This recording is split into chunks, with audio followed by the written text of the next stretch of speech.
Okay, this question is from Gloomy Illustrator 1. What I'm hearing is that you've been able to develop your dribbling, your passing, but for whatever reason you're having a hard time shooting, and you've been getting back into soccer since October, and you say that whenever you're shooting it goes either towards the moon or it's got too much spin and not enough power. So maybe we're looking for some simple ways. Or what I'm hearing is that you want to, what are some simple techniques that you can rapidly improve your shooting and have more fun shooting? They say that, right? They say that anyone who's got a shooting problem also has a juggling problem, right? Because if you think about a juggle, each juggle you take, that's like it's like rhythmic shooting. So nothing's going to help you develop your shooting abilities more than your ability to juggle the ball.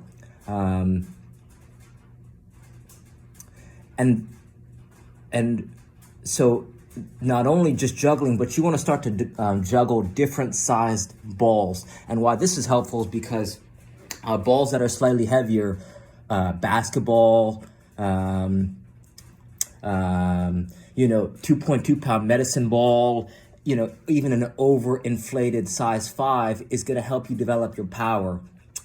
Smaller balls like tennis balls, size 1 through 4, dog toys, right? Smaller, and any size balls that are smaller is going to help you improve your precision. So when you start to juggle heavier balls and lighter balls, this is going to help you sharpen your touch.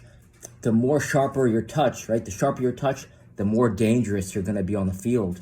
So if you want to start to be more of a lethal shooter, you got to get into a juggling habit, right? You got to either, show up to practice. If you're already going to practice or you're already going to games, I would take, showing up a little bit early is going to pay up huge dividends. If you're spending that time juggling, it's like the smartest way to improve your passing, your juggling, your shooting, even your dribbling, the rhythmic nature of it. You got to know how much weight to put on each dribble each time you take a touch. So this is going to help your dribbling as well. Not only that, it helps your awareness, right? Your coordination, balance, all that good stuff, right? Even breathing to a point, right? Staying relaxed and rhythmic breathing as you're getting touches. You almost have to start to lose yourself. You start to become the ball when you're juggling, because it's almost like a meditation. You start to tune everything out and you just become one with the ball. The second thing I'll say that there are multi-million-dollar clubs who encourage their youth players to use kick trainers.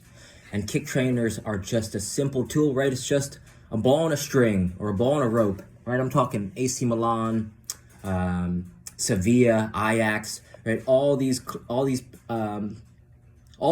they encourage their youth teams to use kick trainers. So I think if you're not using a kick trainer, that would be a great place to start improving your striking technique and to get more striking touches on the ball to improve your first touch, both your feet, right? They're going to improve your passing and shooting abilities with both your feet and your coordination, your rhythm.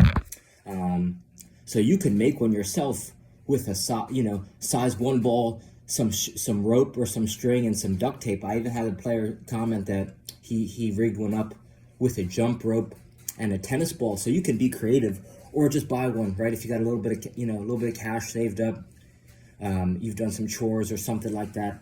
$24 is my favorite kick trainer. It's the SKLZ kick trainer on Amazon. I brought it to France. I talk about this story a lot. I brought my kick trainer to France, and just walking around the streets of Paris, you could get 1,200 touches in 20 minutes if you're taking 60 touches a second. That means I was walking around the streets of Paris all day. I probably got close to 10,000 touches effortlessly. Effortlessly is the key. So, you can cram months of shooting practice into days or weeks with a simple kick trainer. So that's something that I can't recommend you invest in enough, because it's not just about shooting. It's more about being able to be relaxed when you're taking these shots, right? You see a lot of forwards, or you see a lot of players go to finish on goal and they're panicking because they haven't cultivated the ability to be relaxed with the ball, which doesn't, if they can't be relaxed when they're practicing and playing off the field, then there's no way that they could be relaxed when the goal is in their sights. They kind of lose their calmness. So a kick trainer will really help you develop your awareness for the goal, because you could start to get touches in a relaxed, rhythmic fashion, and just have more fun training. It's like a Zen approach to soccer training when you start to spend more time juggling and using a kick trainer. The last thing I'll say that,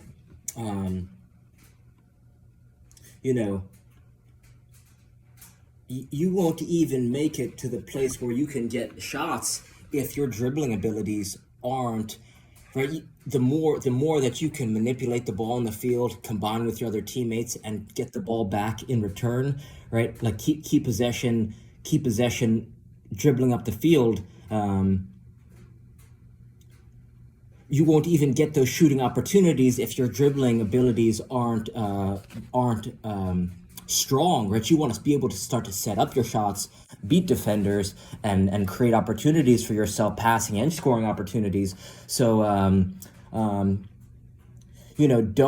take for granted the free Cover skills app, right? Search Cover on YouTube, and you're gonna start mastering one ball mastery move a month, or one ball mastery move a week or a day, because then your ball mastery moves, they start to stack on top of each other. Now you can effortlessly dribble through defenders, and if your dribbling is on point, that's going to elevate your shooting as well as your passing, because you're going to be able to see the field more clearly and have a deeper awareness of the field as your ball mastery improves. So investing in a size 1 ball could be a great option, because it's going to magnify the time spent learning ball mastery move. Think about it, a size 1 is more difficult to dribble with than a size 5. So when you get onto the field, if you spend time dribbling a size 1, dribbling a size 5 is going to feel much easier than a size 1 ball. And for those reasons, just investing, $10 it costs to invest in a size 1 ball. You can also get that on Amazon. Any cheap size 1 ball will do the trick. So start with those tools, right? Especially if you want to see your shooting elevate, then you got to spend more time juggling, and you got to spend more time with a kick trainer. Both those things is going to tremendously improve your training for shooting, and it's also going to help you improve your vision and your first touch, which will improve everything else. So reach out with more questions, take immediate action on one of these things that I suggest, I got more, but I don't want to overwhelm you, but I want you to take action. So I got more in the bank if you want to, after you've done investigating these resources and you've internalized them, right? You've mastered them into your nervous system and whatnot. I got more steps that you could take to further elevate your shooting. So I hope this helps, and reach out with any more questions. All right, thank you.